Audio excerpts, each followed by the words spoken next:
Luto na tayo para bukas baon namin sa dialysis center ni Daddy. Ayan guys, nagluto tayo. Tapos na kami maghapunan pero nagluto na ako para bukas. Kasi maaga Kailangan 4 o'clock umaalis na kami dito. No more time for cooking.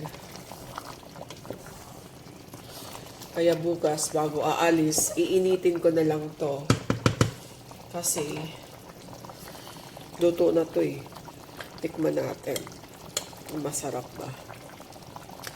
Siyempre, masarap. Alam niyo naman luto ni Mami G. Laging masarap. Charot.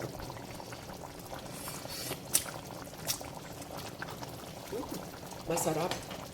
Bakit kaya ang patis, nagpapasarap? Hindi naman ako gumagamit ng patis. Pero ngayon gumagamit na ako.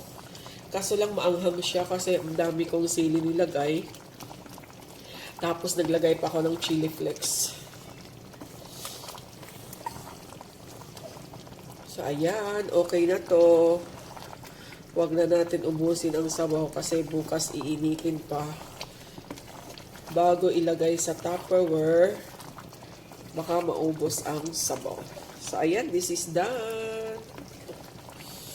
May baon na bukas si Daddy, Ayan.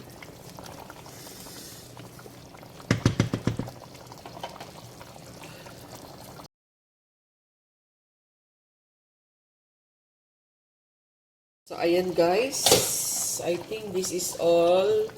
Okay, this is done. So, mag-final taste tayo. Kung luto na ba talaga. Sarap. Okay, luto na. This is okay. This is done. So, ayan guys. Thank you so much for watching. I hope you like this video. It's very yummy. Bye! Thank you for watching. Bye!